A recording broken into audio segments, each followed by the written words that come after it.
Reporter exclusive. Malappuram Panakkad മണ്ണിടിച്ചിലുണ്ടായ സ്ഥലത്ത് മണ്ണെടുത്തത് അധികൃതരുടെ അനുമതിയോടെയെന്ന് സ്ഥലം ഉടമ നൌഫൽ. താൻ ആരുടെയും ബെനാമിയല്ല, സ്വന്തം സ്ഥലമാണിത്. 2 വർഷം മുൻപ് വടകര സ്വദേശിയിൽ നിന്നാണ് സ്ഥലം വാങ്ങിയത്. മഴ തുടങ്ങി മണ്ണെടുപ്പ് നിർത്തിവെക്കാൻ ആവശ്യപ്പെട്ടപ്പോൾ തന്നെ നിർത്തിയിട്ടുണ്ട് എന്നും നൌഫൽ റിപ്പോർട്ടറിനോട് പറഞ്ഞു.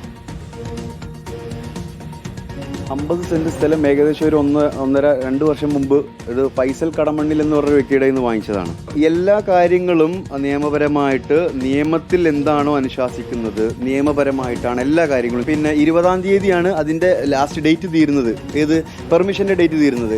അതിൻ്റെ 20-ാം തീയതി എന്ന് പറയുമ്പോൾ അതിൻ്റെ 15 ദിവസങ്ങൾക്ക് മുമ്പ് അവിടെ വർക്ക് മുഴുവൻ നിർത്തിവെച്ചു. ഇന്ന് ഞാൻ എൻ്റെ ഫിനാൻഷ്യലി ഒരു ഇതുകൊണ്ട് എന്തെങ്കിലുമൊക്കെ ഉണ്ടാക്കി എടുക്കുന്നുണ്ടെന്നുണ്ടെങ്കിൽ അത് എൻ്റെ കഴിവുകൊണ്ട് മാത്രമാണ്. അല്ലാതെ ഞാൻ ആരുടെയും ഫണ്ട് ഉപയോഗിച്ചിട്ട് ബിനാമി ഇടപാടുകളോ ബിനാമി ബിസിനസ്സോ ഒന്നും ചെയ്യുന്നില്ല. മുബഷിർ പി അക്ബർ വിവരങ്ങൾ നൽകും. മുബഷിർ, അപ്പോൾ ഈ നൌഫലിന്റെ കഴിവ് കുറച്ച് കൂടിപ്പോയതാണ് ഇന്നലെ നമ്മൾ കണ്ടത്. അതാണ് പ്രശ്നമായി മാറിയതും. 3-4 വർഷം മുമ്പ് അവിടെ ഇത്തരത്തിൽ തന്നെ മണ്ണിടിച്ചിലുണ്ടായ ഒരു പ്രദേശമാണ്. അവിടെയാണ് ഇന്നലെ വീണ്ടും നമ്മുടെയൊക്കെ കൺമുന്നിൽ മണ്ണിടിഞ്ഞ് പൊളിഞ്ഞ് താഴത്തേക്ക് വന്നതും. റോഡ് സൈഡാണ്, ഏറ്റവും തിരക്കുള്ളൊരു പ്രദേശമാണത്. നമ്മുടെ വ്യവസായ വകുപ്പ് മന്ത്രിയുടെ വീട്ടിൽ നിന്ന് മീറ്ററുകൾ മാത്രം മാറിയിട്ടുള്ള ഒരു പ്രദേശം. അപ്പോൾ ഇവിടെ എങ്ങനെയാണ് ജിയോളജി വകുപ്പിൻ്റെയും നഗരസഭയുമൊക്കെ അനുമതി നൽകിയത്, എങ്ങനെ അനുമതി വാങ്ങിയെടുത്തു എന്നുള്ള ചോദ്യങ്ങളൊക്കെ അവിടെ നിൽക്കുന്നു. സംതിങ് ഫിഷി എന്നൊക്കെ പറയുന്ന പോലെ എന്തൊക്കെയോ എവിടെയൊക്കെയോ ചീഞ്ഞു നാറുന്നുണ്ടല്ലോ മുബഷിറെ, എന്താണ് സംശയിക്കേണ്ടത്?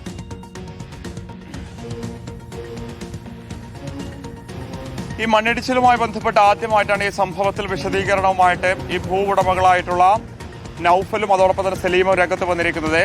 ഇപ്പോൾ പ്രചരിക്കുന്ന വാദങ്ങളൊക്കെ തന്നെ അടിസ്ഥാനരഹിതമാണെന്നുള്ളത് നൌഫൽ പറയുന്നുണ്ട്. പൂർണ്ണമായിട്ടും ജിയോളജി വകുപ്പ് നഗരസഭയുടേതുൾപ്പെടെ അധികൃതരുടെ പൂർണ്ണമായിട്ടുള്ള അനുമതികൾക്ക് ശേഷമാണ് അവിടെ മണ്ണെടുപ്പ് ആരംഭിച്ചിട്ടുള്ളത്. 1 വർഷമായിട്ടാണ് അവിടെ മണ്ണെടുപ്പുമായി ബന്ധപ്പെട്ട പ്രവർത്തനങ്ങൾ നടക്കുന്നത്. അശാസ്ത്രീയമായിട്ടുള്ള ഒരു മണ്ണെടുപ്പും അവിടെ ഉണ്ടായിട്ടില്ല.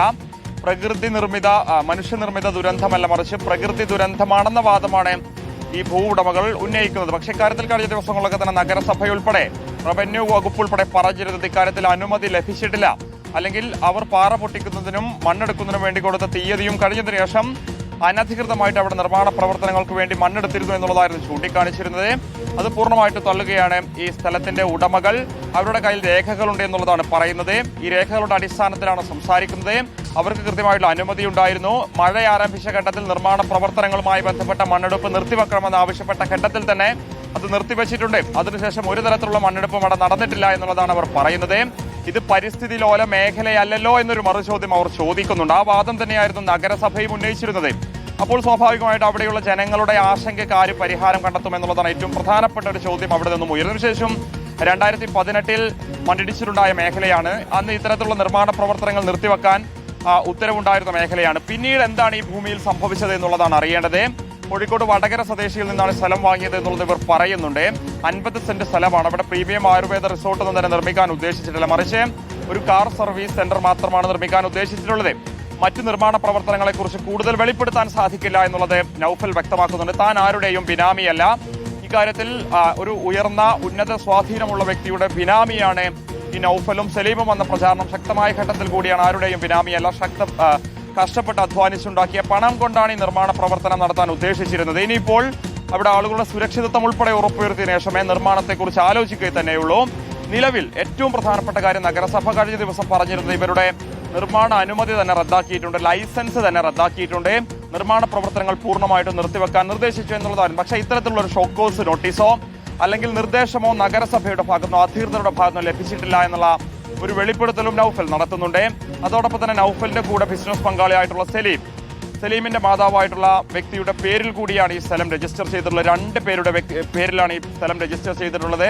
ഈ സലീം എന്ന് പറയുന്ന വ്യക്തി ഡി കമ്പനി എന്ന് പറയുന്ന കമ്പനി അത് നടത്തുന്ന ഒരു വ്യക്തിയാണ്. അദ്ദേഹത്തിന് നേരത്തെ ഒരു കോറി ഉണ്ടായിരുന്നു.